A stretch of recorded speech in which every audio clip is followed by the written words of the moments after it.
Awesome. Well, I'm here with Kiva Stimac of Suoni Popolo, and yeah, we're just gonna chat about some of Suoni, what's been going on. So I understand that you're a founding member of Suoni Popolo, which I believe was yeah, and yeah, I just maybe just generally, how did you first become involved, and when you think back to when it started. Um, did it come of other things, or was it a really new kind of festival on the scene? Well, it was basically just me and my partner Moro at the time. We were 27 years old. Well, I was 27, he was 28, and we um, were partners in life. And I was a chef and music lover, and he was a musician. And we decided to open a small cafe slash music venue called Casa del Popolo in Montreal. And as soon as we kind of took over the cafe, we kind of realized that we had an opportunity, I guess, because we had a stage. And at first people were just coming in the neighborhood being like, what are you guys doing in there? Because we did it with just credit cards and gumption, you know? We did all the little renovations ourselves. We first opened with just a restaurant liquor license, and we didn't actually have the liquor license for the first 6 months, and we would just renovate during the week whatever we could, and then set up in the weekends kind of makeshift. And it was bring your own beer situation, and then we'd have shows because we kind of took over this place that was already an existing booze can slash venue. Okay. And so when we took it over, there were all these people who were like, we had shows coming up, so we kept those shows. And then as new people were coming in the neighborhood seeing what we were doing, they're like, oh, I'm an artist, or I play guitar, or I'm in this band. And because we were already in the music scene, all our friends were either musicians or we were in different bands and stuff. Um, Cool. those people were coming in too. So it was a very organic start to the venue itself. But then within the first few months, we realized we could start inviting people. Mhm. And my partner at the time, Moro, was in a band called Godspeed You Black Emperor. So they were already a pretty big touring band at the time and had an agent. Mhm. And so we just started making some phone calls. And I guess at that time in our life, one of the things that was really resonating with us was the free jazz and the liberation music of the 60s in America. And so we just started calling up we were like, well, why don't we call up this person? Why don't we call up John Zorn and see what they have to say? Maybe they'll come play. And surprisingly, a lot of people said yes. That first year in 2000, we called a lot of different people, and most of them said yes, and most of them were able to come for very affordable, like door deals, or because nobody was asking them to come. Basically, there wasn't really touring for kind of like avant-garde underground music in the way that there is now. Now it's become a much more, and I'm very proud of how it's grown, and especially in Canada, that there's places for music like this that could get heard in multiple different festivals now. Yeah, that's really cool, and it So that sounds first yeah. festival was basically just me and Morrow calling people and being like, hey, you want to come play? Then they would come play. We'd Right. set up this little makeshift stage. Um, So it's kind of location first, and yeah, and then yeah, which is interesting. I've just been talking to a few other festivals and things where um, that to achieve that kind of organic coming together of people, coming together of community, coming together of styles of music and obviously like art and food and everything. But like having that venue as the first thing and then drawing people in from there yeah. sounds It's like is it basically yeah like we opened our living room up, yeah our home. I made the food. Morrow was behind the bar. We had some of our friends behind the bar, and then all the because there were different record labels in town at the time, like Alienate or Constellation or Super Music, and really like everybody, like not just Anglophones came in. It was Francophones, Anglophones, people from all over were coming in because there weren't really any places at that time. All the places you had to pay to play. right So Casa was one of the first places where it was free, or one of the only places, not the only one, but one of the few places in Montreal, a small size venue, but just that there was a venue where you didn't have to pay to play. And we were right open to all kinds of music too, like, and anything from called the House of the People, you know? So Yeah. Anything from some guy with like a contact mic on a piece of liver in the basement that you hear the sound upstairs, to Pauline Oliveros's deep listening. Like, we were just open. Yeah. And I think that openness and those big ears for something like interesting and innovative hadn't been localized in a place, like you're saying. And I think that connection to the places is really part of what the Suoni is. That's great. I mean, I used to live in Montreal a bit, and I started hearing about Suoni. I started going to Casa and stuff, and I was like trying to get. I was like, did this come first or not? But it all. The more I came to like hanging around there, it all just kind of overlapped in this kind of beautiful, organic way. More of a specific question, I guess, then is like this term of community context for music making, and which speaks to me what you just said. But even on the Suoni website, it's highlighting experiments, avant-garde music, but also that community context. So I was wondering what does community context mean for you, and even over the span of where you were at then, when it was felt like a more of a get-together house show, to what it's grown to be. Yeah. I think that's always been really at the core of it, is like that it's not just a music festival, that there is, when artists, because it's also not just a local community festival. Like, I feel our community is definitely the many communities on the island of Montreal and the surrounding regions, but I also think it's a neighborhood that is international in a lot of ways, because it's outsider music, or it's music that's maybe a little pushing boundaries that doesn't get into a lot of the big industry festivals, which is very different 22 years later. Like, now I'm pretty excited that Irreversible Entanglements is playing the Montreal Jazz Fest. Like, that's a big evolution. A band like that would have never had that kind of exposure before. So it's very exciting to see artists be able to get into more mainstream things in a way, because it means money and a way to live, you know? Yeah, right. And just But thinking, yeah, yeah, yeah. So go but ahead. about the community. Sure. Um, Yeah, yeah. so part of it for me was always really important, that we break bread together, not just the musicians, so that we had food was part of it. And like this year, where we no longer have the restaurants, I made sure that I made a space where I made a little kitchen, and a space where the artists and everybody from the cleaners to the sound person to the musicians playing that tonight, like, everybody gets together and we break bread together, and it feels over a really healthy, delicious, home cooked meal, you know? Hmm. And that just adds to I think the healing and the connection that you get from listening to music that's Sure. actually trying for something like liberation or transformation or testing boundaries, you know?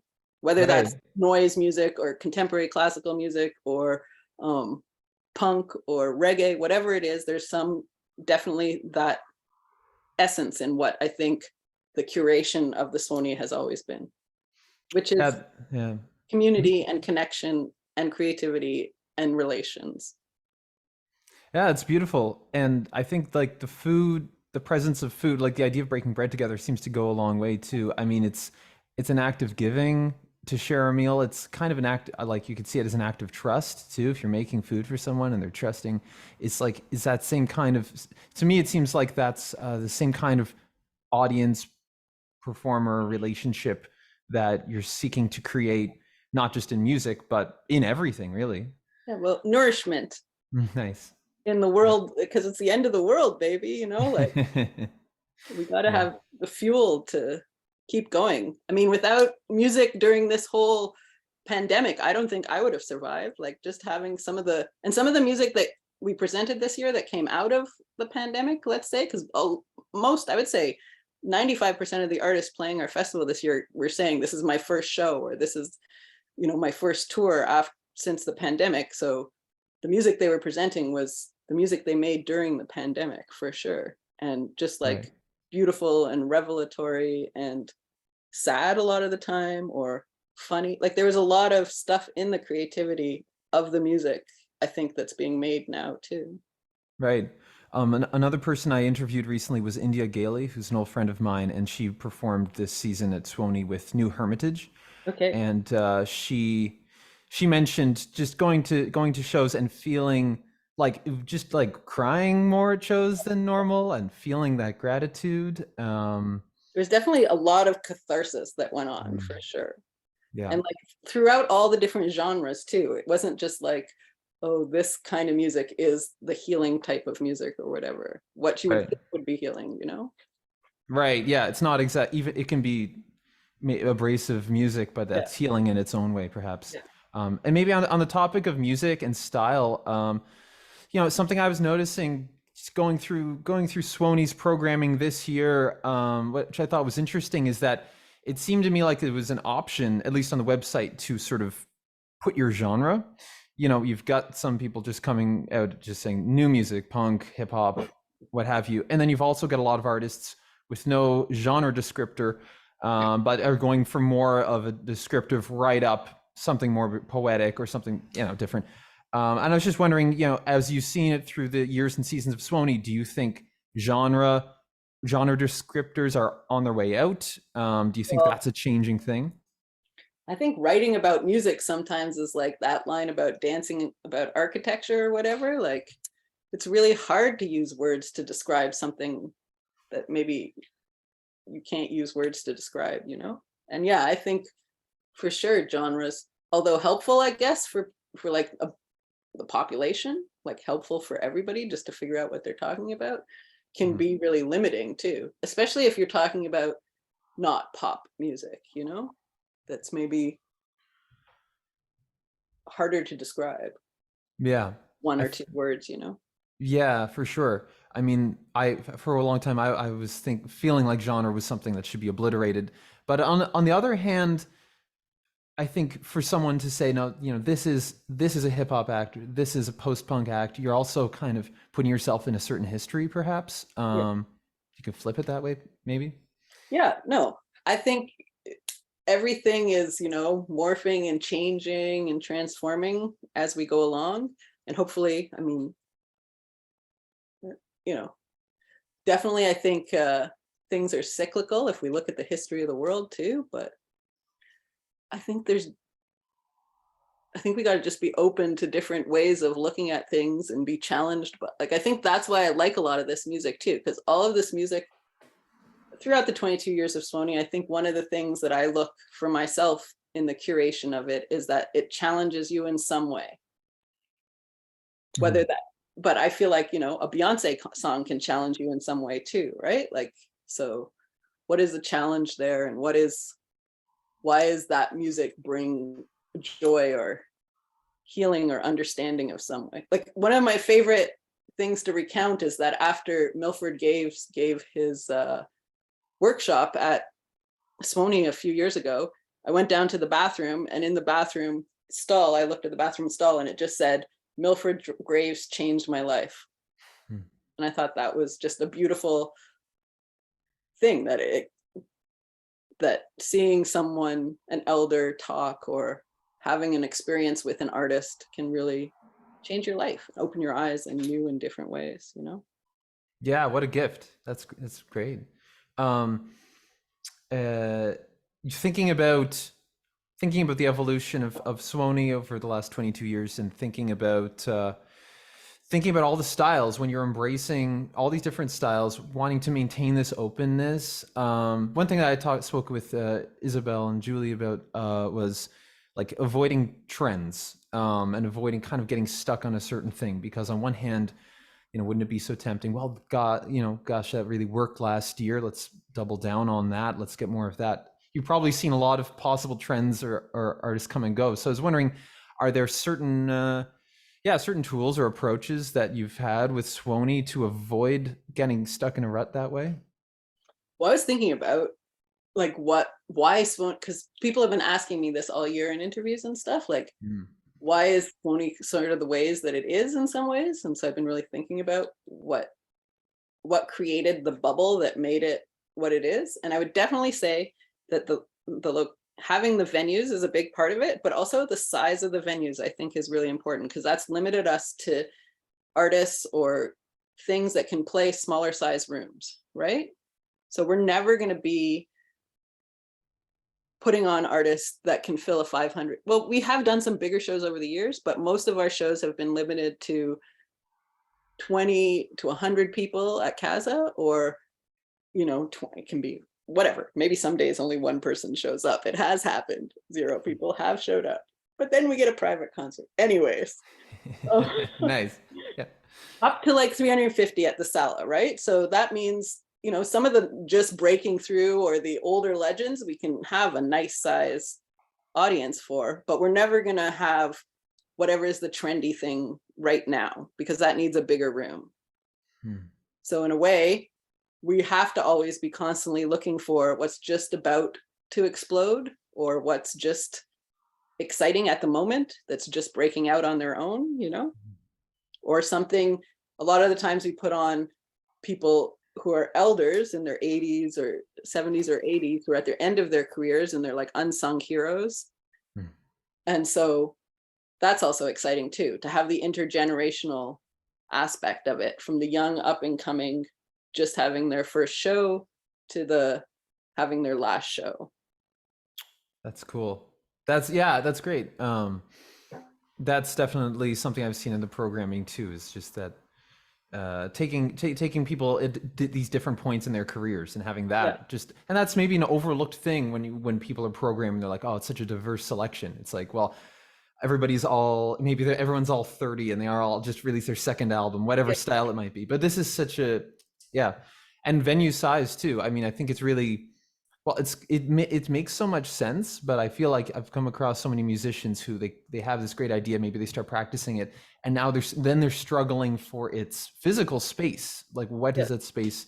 But it feels like the opposite thinking has led to so much more sustainable practices for you. I think in some way, I mean, that we've lasted 22 years makes me think we were sustainable, but at the same time, there's been many struggles in those 22 years. And this past year has been one of the biggest struggles of our history, as my partner of 22 years left me, and the festival as well. And then a whole bunch of the other staff left the festival. So then I'm alone. Wow. And trying to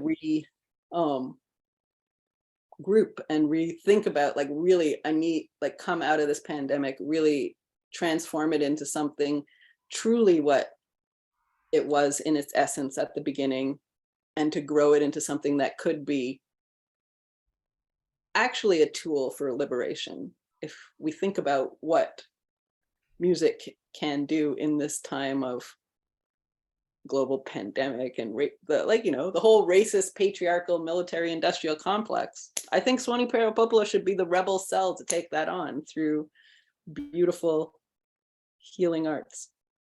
Yeah, that's and why not? Yeah, absolutely. That's and so going into this last year too, which, you know, you talked about, like, this changing of not just pandemic but also personnel changes and personal changes, like what trauma, like we're living through a trauma of the organization, and how to come out of that, growing with our community as well, right, as we all come back together and meet together as people again and socialize. Like, that whole part of it is crazy too, that we've all been doing this for so long, you know. yeah. So coming out of all of that, what are some maybe silver linings in all of this change and trauma? And, you know, even Suoni's navigating through the pandemic and that kind of thing. What are some unique things that you've liked? And yeah, what are some positives that you're hoping to take forward, I think? I think I really see the importance and the interconnectedness of all creativity right now. Like, I see, like, even for myself, the creativity that I've had to use to heal from my own personal trauma is just, I see it as paramount. And I see that I want, going forward with Suoni, to look at those intersections of, because we've always presented not just music, like there's always been poetry there, or spoken word, or we've had visual art connected to the festival, or everything. We've had comedy shows, like every kind of creativity you can think of. We had Bread and Puppets Circus come up this past Suoni, like, and that music is always some part of all these different intersections too. We've done live scores to films. So I'm just going to circle back to the question because I already forgot. Going forward, I guess I want to work more on that and bringing interesting things together and seeing what happens and seeing what kind of creativity can come out of that.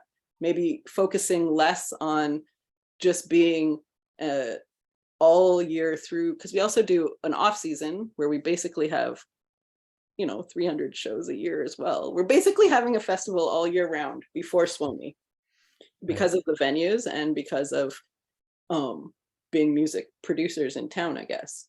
But now that we've separated, I'm going to run the festival and Maura's going to run the venues. I think there'll be a space for the festival to grow and do things like more residencies, inviting artists in who not just to do music, but to do music connected to the print studio at above the Casa del Popolo. Like we have all the spaces now when we have all the grants to do things. So what we do with that, maybe to grow it in a way that is not just about that show that night. Mm-hmm. Make bigger things, to commission artists to do bigger pieces, which we have done in the past, but to focus more on that sort of stuff instead of a show every night. Right. That's cool. And that's even, I mean, seems to dissolve some of the boundaries over, like, even calling it Suoni Festival, it doesn't necessarily feel like a festival. Almost feels like a word that's a box for what it is. Yeah, I want to start thinking outside the box. Right. Definitely. Yeah. That's always been how I've thought, but now that I'm going to assemble a new team, an intersectional feminist queer team, I think we're going to take that on in new and interesting ways that it has had limitations in the past, I guess I would say. Right. That's yeah. Of the music industry, Yeah. That's awesome. Something that I wanted to ask specifically about is the relationship of Suoni Pro Popolo to contemporary classical music, in those words, coming from the Canadian League of Composers. When I was put to the task of kind of interviewing different subjects who are programming great, innovative, equitable new music experiences, Suoni was very quick to my mind. Yet within the sort of classical contemporary new music world, it's totally something different, and it's not presenting itself like you see so many new music festivals present themselves. Yet there's so much, and so even the word composer, I mean, we're thinking of the League of Composers, like composers unions, yet there's so many performers at Suoni who would probably not use that word to describe themselves, and yet the actions, the sounds they're making, the things that they're doing would easily qualify them for that in their eyes. And from my view right now, it's a little bit of, maybe there's a little bit of both of that, even that some of the old-fashioned rigidity of that what classical music should be is starting to break down. So hopefully, anyway. So yeah, I was just wondering if you have any thoughts or observations about that interaction between that scene and Suoni. Yeah, for sure. My job in high school was I was an usher at Roy Thompson Hall in Toronto. So I was exposed to a lot of classical music, a lot of different kinds of music, but I saw a lot of that kind of music, big and loud, that I guess a teenager doesn't always get exposed to in a lot of ways. And so I think my ears have always just been really stretched across all genres. Like there isn't one genre of music I don't like. And my uncle was an opera singer, and that was the music that was in my house a lot, in my grandparents' house. So, and then what did I see at Roy? I saw Kronos Quartet at Roy Thompson Hall, and I think that in the 90s, and I think that opened my ears to that more avant-garde um, part of contemporary classical music, I guess. And we were neighbors with Isabel Bozzini and Clemens. The Bozzinis live directly across the street from us. So when we started Sala Rosa, they came in and they started practicing in Sala Rosa. So that connection has been there from the beginning as well. And they've definitely been forerunners in helping us bring interesting things from that world to the festival, as well as to like many off-season programming for a way, because in a way, there aren't a lot of places where you can have a quartet like that practice that's quiet and affordable. So that's, I see that as very much part of the community connection as well. Right. Julie Richard, who you also interviewed, she came to us when she was very young as a volunteer, and now is just got $150,000 grant to write a symphony about with Black women composers, you know? So it's totally community involvement and feedback, because in the curation, we also involved, I guess in a way, we just, like we were inviting our friends into our living room, we also invited our friends into helping us bring stuff to the festival, because we were excited about what Julie or Isabel wanted to bring as well, you know? So having their voices from the beginning has also, I would say, been a huge influence on that scene within the festival. Right. So it's a matter of, it's still kind of an organic thing, but you've got people who are kind of slipping in and out of the, or not really out, but that are working in that classical music world. Exactly. Musicians in that world who are cutting edge and avant-garde, you know, and are unsung as well. I think a lot of the women in that world are not as valued as maybe the men in a lot of ways, to be honest, you know, even though they're the ones nurturing whole scenes in a lot of ways and mothering things, because both of them are also teachers of many generations of students in Montreal. Right. Yeah, and it's interesting how you know, just, I mean, they're making those two examples, and really anyone who's working in the classical music world who's also involved with Suoni or appearing there, you know, maybe it's Suoni's approach where there isn't that box you fit into, even with a new music festival that's labeling itself, you know, innovative and everything. It's still there. Maybe there's that something that you have to prove, whereas with Suoni, yeah, it's just that maybe it's just a freer place to express and to interact, perhaps. And I don't think we have the, like, I don't know if it's baggage, but the same thing with the music industry. There's the academic side of music too, which is a whole industry of itself, you know, and the schooling and all that that comes with a certain level of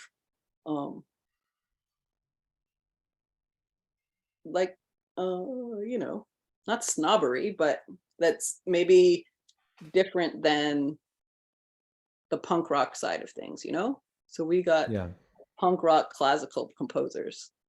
Well, yeah, I mean, the fact that you mentioned John Zorn too is just like, you know, like there's another example of someone who's like so, you know, when I first found out about it, I'm like, oh my gosh, someone is so deliberately occupying both worlds, like, and not letting go of the one that's favoring, you know. I think they're definitely in that DIY, you know, we're children of, me and my partner were children of a certain generation of artists too, right? And so that generation definitely was the DIY generation. So we did it ourselves for the venue, we do it ourselves, and everybody around us is doing it themselves too in a lot of ways. And Montreal was a city that was affordable to live in for artists for a long time. It's getting less and less so now, but for a long time it was one of the most affordable places in Canada to live as an artist. So that brought a lot of people to this neighborhood and this community from all the genres of music, including contemporary classical music. Right. Yeah, that's great. It's great to see people who have gone through a more of an academic route, but still, you know, Suoni has a place. Suoni seems to have a place for everything, is basically how it seems. But everything that has, well, maybe this is another question too, of like programming. Are there certain things that you're looking for in artists? I mean, obviously, there's built up relationships. There's people who are on the cusp of exciting things. Some of the things you talked about, also people who are in that physical community. But when you're doing outreach and other programmers and directors are looking out, are there certain kind of core things that you're looking for? Definitely. I would definitely say that I'm looking for music that is challenging in some way, that is liberatory in some way, that is I would say has a certain politic in it in some way as well. Like even some of the, you know, deep listening or really quiet stuff that seems like it's pretty, there's a politics involved in why it's the way it is, you know? Yeah. And I think, yeah. And that diversity at the table has always been key to me. Like I Mhm. fought for that within the festival to make sure that voices are represented every year from not just white boys. Mhm. Yeah. Yeah, that's really cool. Um, maybe just okay, I think I got two more questions for you. One is uh, live streaming, video documentation, and you've already touched on a little bit of the kind of the you know the the difficulty of adaptation to the pandemic, restrictions, etc. Um, how do you feel about the live streaming aspect, the online aspect of Suoni? Does it feel like there are good things in there that could grow, or does it feel like kind of imposing an extra layer? Because Julie and Isabel were both, I think Julie especially had, when you're a concert, a stage performance versus a film stage performance, it's almost like she was talking a bit about how it's almost like rebuilding it from scratch, how it Yeah, looks and stuff. Yeah. So what are your thoughts on that aspect? I have many thoughts. Yeah. Both, you know, like many thoughts because it's what we did for the past 2 or 3 years, you know? Like we Yeah. had to stop having live shows, but we had a community of artists and employees that we wanted to keep employing. So we applied for all these grants and we got a lot of money to make the Sala Rosa basically into a live video streaming studio. And during the pandemic, I saw a lot of benefits to it for sure. Like it gave people employment, it kept artists being able to play. We had to learn how to do all this crazy stuff. And then we had to hire a whole other staff because at first it was very DIY, but then we wanted to have higher production values. Sets came in, makeup designers came, like Yeah. everybody came in. And then we're running a television studio instead of Yeah. a music venue, right? Right. And then the whole live streaming aspect of it too is a whole other level of technology and production. And so having multiple sound people and videographers and video streaming people, and that it was going out properly and there were people chatting to keep people interested, also getting audience, because I wouldn't say that we had that much audience. Hmm. Definitely for the live streaming part of it, for some of the bigger bands we did during the pandemic, what we do have is that now that things are archived, people are going into the archives and those shows are being watched after the fact. So Hmm. that's a cool thing. Is it worth hiring a full other staff and applying for other grants on top of trying to get money just for the festival itself, which has already been hard enough for all these years? Hmm. So it's complicated. And I would say one of the things is from the analytics from this year of who was watching online during the actual festival that was live and in person, where there could be people at the shows, was that it wasn't people in Montreal watching the show necessarily. It was international people were watching the show. So Hmm. in some ways, you could get to see a show in Montreal if you're in Azerbaijan or Brazil, like anybody could watch the show with us, right? Right. And that way it made it accessible to bigger audiences, and maybe it made it accessible to people who couldn't get up the stairs at Sala Rosa. But also, it's very different to watch a show on your computer than it is to be in the room. Like I have never had a show change my life watching it on a computer screen.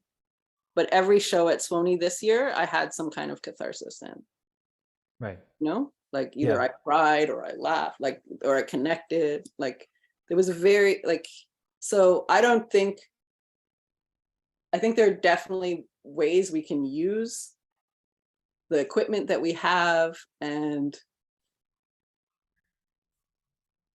the abilities that we've gained in some ways, but is it the future of that I want to work towards for Suoni? I don't know. I'd have to be proven that it, it had more benefits than it has, problems or extra. It just seems like an extra level of work to put on a show to then Sure. also be making high quality videos of the show. Kind of like Right. what Julie said. Yeah. It's a different, I mean, A live especially, show, yeah. the live streaming part of it. Like Right.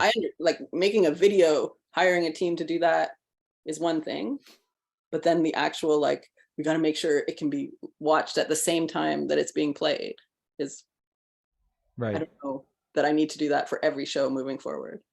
Yeah. I had a friend who wrote a piece of experimental music that was going to be played, but then it ended up being just a virtually done piece. And by the end of the whole thing, he showed me what it was. I'm like, this is great. This is like a short film with sound. Like this is Yeah. it's I wouldn't call this a performance really. It's this Yeah. is but but it works almost as a different medium. So Yeah.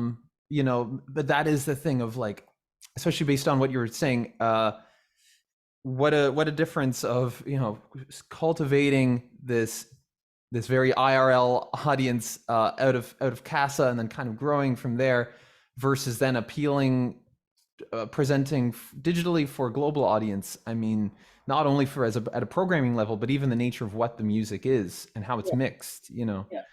The whole Um, part of it too, like how it goes out into the world, the level of sound checking that has to happen. Like it just makes what would just be an easy, some bands coming in from town, they sound check, they play their show, everybody has a good time, they leave. The people in the room have experienced the show. It was a special event because it was special for the people in the room too, yeah, It's a very different than having a whole other staff of 10 people or whatever it is you need every night just for this other thing that's happening to record the thing. Anyways, it's just yeah, little levels of it's interesting. And I think there's definitely possibilities for the equipment that we have to do interesting things with it, whether or not that's live streaming. I don't know. Maybe we do Suoni TV now or something, Who knows? sure. It's like an ongoing adaptation, perhaps. It's another For tool we could use for something interesting, and that we've acquired the skills and the tools to do that is also interesting. So the youth part of yeah, Sony who are excited by the video, I would say it's definitely the 20-year-olds who are excited by the video aspect of it. And I told them, if you guys are so excited about it, present me something, show me how you can make it work, how you can get a grant for it, and I'll consider like what can we do with it? Show me something innovative Sony could do with this. yeah, So yeah, I like also using Sony as a platform for people to figure stuff out as well, like I right. don't have to be the one coming up with all the ideas. If people have interesting ideas that they want to bring to me about show production too, I'm open to anything as long as it doesn't put us in the hole too much. Yeah, totally. And maybe kind of on that note, I mean, just listening, hearing you talk about breaking bread together and like string quartet coming by to rehearse and kind of growing it from there. I mean, it sounds so beautiful, inspiring. Like I want to go find a space and then just invite people over until. So I was wondering if and I mean, I'm in Toronto here, which with a horrendous housing crisis, and of course, but at the same time, you But I know, find Toronto has some really interesting things coming out of it right now. A yeah, lot of the music I like right now in the like hip hop and like world is definitely, and some of the interesting new musics too that's coming out of Toronto I find pretty interesting. I went to this Women in Space festival, and a lot of the stuff I saw there I was like, oh, cool. nice. I Music find, gallery. yeah, the music gallery for sure. Yeah. I often find the experience in Toronto. I mean, there's so much great things happening a lot of the time too. It's just getting people together. It Yeah. takes so long to sort of commute and so much. It's such a commitment to start to like show up at the same place every week. Yeah. But you know, in my opinion, it's something that needs to be done to sort of grow something. And I was wondering if you had any advice for people who are, you know, going to be reading this or something, and they're like, I want to try and foster something like Suoni.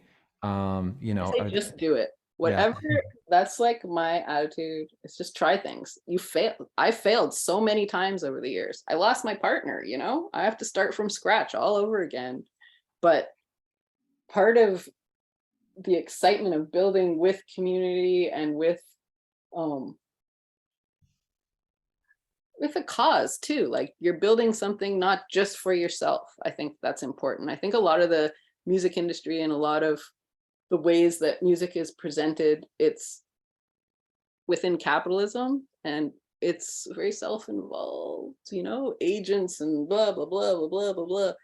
Like there you lose the essence of things. And sometimes just having a crazy idea and trying it out, you know, like to be honest, if we didn't work within capitalism for the past 2 years, it wouldn't have worked in some ways, because what really helped the festival survive was the connection to the bars and the beer sales. So when we were low on grants, we could use the beer sales to it was a reciprocal process. sure, But after 22 years in the service industry, I need out of that industry because it also can break you. And mm, it's hard when you're in your 50s to try and, you know, a lot of the labor that me and Moro did was actually physical labor. Like I was peeling potatoes every day. I was washing toilets and, um, you know, scrubbing dishes. And if you don't have that person or those people who are like responsible for the bigger picture, it can get really hard. And I think if you don't have the love with the people that you're creating with, it can get very difficult. So that's right. my advice. You like really love the people that you're working with and pay attention to what's going on, because I think that's a big part of the community too, is the people who are there every day making the thing with you, even if they're the people cleaning the toilets or peeling the potatoes or being the bartenders or the sound people. Like all of those people are organic and connected to the place. It's not just that there's like executive directors or whatever, you know? Right. Yeah. And I That's think great. because a Yeah. lot of those people are all the people who work for us are all artists too, or art lovers. Like the people who are attracted to work within the organization, the capitalist wing of the organization or whatever, were all of the community or coming into the community as artists and creatives and lovers of arts and the creative arts. That's great. I've found that through the conversations I've been having, and it's solidifying this idea that you know, musicians and presenters, it's never a narrow scope of what your role is and what you want that's going to unlock these kinds of experiences. I was talking to the Allegra Chamber Orchestra, which is an all-women orchestra out in BC, and talking to each of them about their kind of, it's not they're musicians and they have a side practice. It's like, no, they're musicians and they're doing other things and they're getting involved and like getting down on every level. There's no you know, within the organization or also in different practices. And it just doesn't it make everything so much more interesting too, because then people have great stuff to write songs about when Yeah. they're actively doing other stuff too. I think parenthood also adds to that too, because as a Mm, parent, I want to create a world that's healthy and whole for my children to live in. You know, it's hard to bring and innovative and interesting too and dynamic for their growth, you know. yeah. Maybe just a kind of a closing question for you, Kiva, is what are some things that, you know, when you look at Canadian music and the Canadian music industry, what are some changes that you're hoping to see? What are some improvements? You've already touched on a few different things, but yeah, just any kind of last thoughts about what you hope for with Suoni and also Canadian music in general going forward. um, Two of the things that I introduced at Sony this year that I really want to work on moving forward, and I see them as working on them in a more, you know, national way, is that I want to bring activism into the music presentation. So this year we did different actions at the different nights of concerts, because I feel like a lot of times you leave a concert and you're full of energy and you're like especially after some of the music that was presented at the festival, you're full of energy, you want to do something, you've been inspired. And that's a really right time to help people have an activity. So one of the things that we did this year, we handed out with different local activist organizations from the David Suzuki Foundation. We handed out milkweed seeds at concerts so people could go home and plant some butterfly attracting flowers. Or we had an action where it was about the illegal dumping at Kanasatake, and people wrote postcards, and then we sent the postcards the next day. So the action was done at the event, which I feel like bringing that into, for me, an arts presentation just takes it to a level where you can take that energy and put it somewhere. And then the other thing that I did was we did our first show in a community outside of Montreal. So we went to Wakefield and we did a bit of Suoni in Wakefield outside under the sun. It was pretty hot.